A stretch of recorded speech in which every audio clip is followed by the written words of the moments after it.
Facebook is under fire for allegedly facilitating overspending by minors in free-to-play games on Facebook, and internal documents show that the company chose not to implement security measures that would have prevented kids from unknowingly pouring their parents' money into games, according to a review from the Center for Investigative Reporting. Court documents containing internal Facebook memos, strategies, and employee emails show that Facebook employees knowingly exploited the spending habits of children playing free-to-play games and, in some cases, refused to refund parents who became aware of their children's spending. It's a troubling affair, but one that game developers should pay close attention to, as the conversation about ethical monetization, especially when children are involved, is not likely to wind down at any point in the future.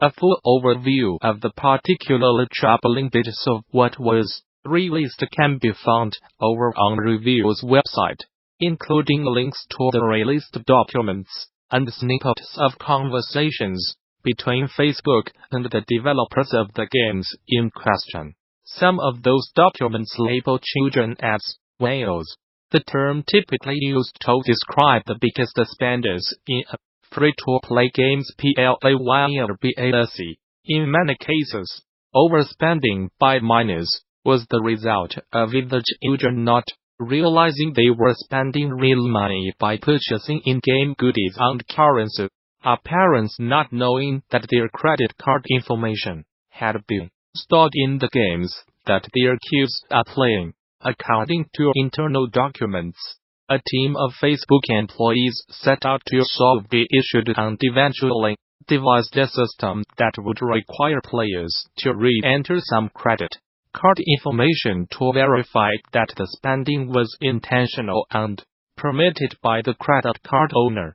The change had the intended effect of lowering refund and credit card chargeback requests from disgruntled parents, but it ultimately was not implemented for fear it would impact revenue. If we were to build risk models to reduce it, we would most likely block good total purchase value, said one Facebook employee in the unsealed documents. Another unsealed doc shared by the Review News Roundup captures a conversation between Angry Birds developer Roville and Facebook in which the developer noticed that 5 to 10% of in-game transactions were being refunded. This seems quite high to me, but it might just be normal for games on Facebook, wrote the Roville employee. In a resulting study, looking to explain the high refund rate, Facebook found that 93% of those refunds were due to parents not knowing the game was charging their credit card, largely because parents did not think the child would be allowed to buy anything without their password or authorization first. Epic Games has acquired a GOG Labs, creator of the SchoolComScript scripting solution and command console, for an undisclosed fee. The deal will see a GOG cease active development on SchoolComScript, although the tool suite will remain available as a community-supported plugin for Unreal Engine 4. It's also a purchase that gets a quick Fire 1 tool for Epic, which acquired digital human tech specialist 3-letter list today. Here at GOG Labs, our goal has always been to create authoring and development tools that allow people to focus on bringing their passionate imaginings to life, said GOG Labs CEO Conan Rees. We melt our brains so you do not have to. Epic has the same goals and spark of mad science, which makes it easy to align our paths. As originally posted in the Rise via Dev blog, let's talk a bit about what this post is about. This is not a post detailing the progress of each individual mechanic of the game from iteration to iteration, or about how time and experience influenced our design decisions. This is not a technical post. It's more about production rather than development. These posts will come later, So if you are interested in that, just be patient, and I promise I will deliver. What the hell is Rise? You may ask. Well, Rise is a puzzle game in which you have a simple goal. You symmetries to generate beams that activate some sort of mechanism, while finding ways around blockers. That's it. Rise is that simple. It could be a mobile game made with debuted within it in a month or two. So why did it take us 5 years to even start making it? A game to a child. The first iteration of Rise was all over the place, absorbing everything from its environment, and constantly falling on its face while performing even the simplest of tasks. Yet it was full of potential waiting to be harvested. Rise was conceived during the PROMETHEUS Game Jam, organized by the National Technical University of Athens, in July 2017. Even though Envy Softworks existed as a team of different individuals for about 4 years, already had just solidified our line-up and started the company. Furthermore, it was the first time all 4 of us would get a chance to work together on a game that was not commissioned by a client, and were justifiably excited. The jam was taking place in the Lavrian Technological and Cultural Park, an hour-long drive from the center of Athens. The place is a huge complex of stone buildings that reminded me of those old abandoned places you always seem to stumble upon in horror games.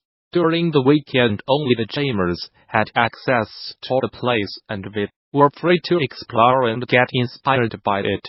Words cannot describe how much I loved the place. It was hands down the best venue I have ever jammed in, and I have jammed in a castle in the middle of a lake in Sweden. Of course, all good things must come to an end. The theme was disappointing, to say the least.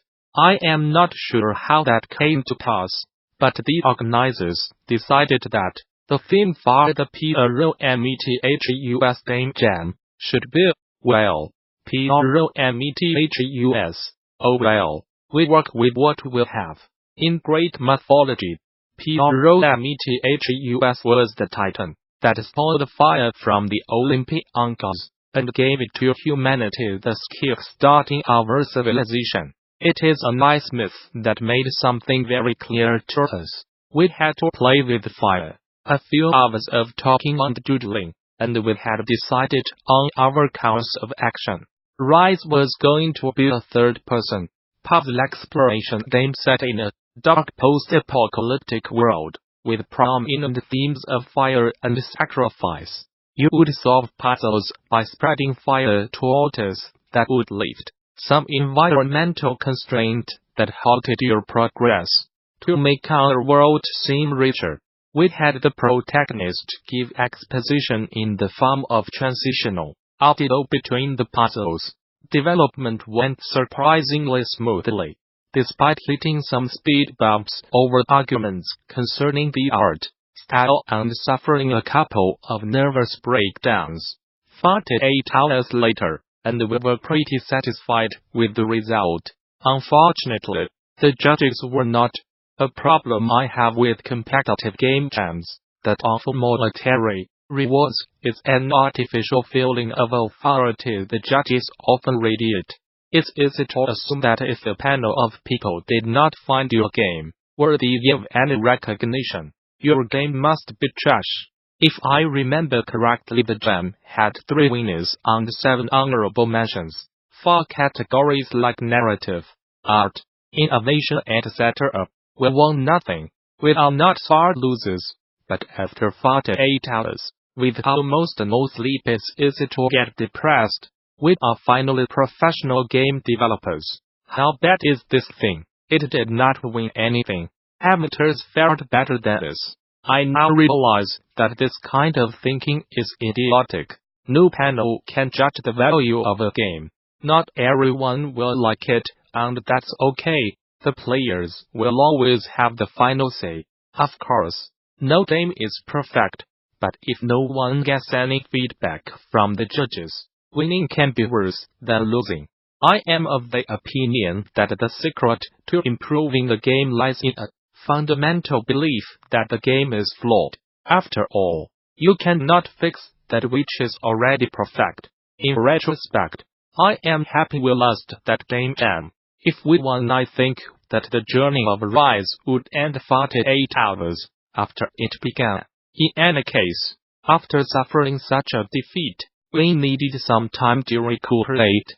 Now of the opinion that Rise had nothing to offer on a commercial level, we retreated to our hometowns to wait out the summer. During this iteration, Rise, as most teenagers, was struggling to find an identity. It had some questionable beliefs and experimented a lot.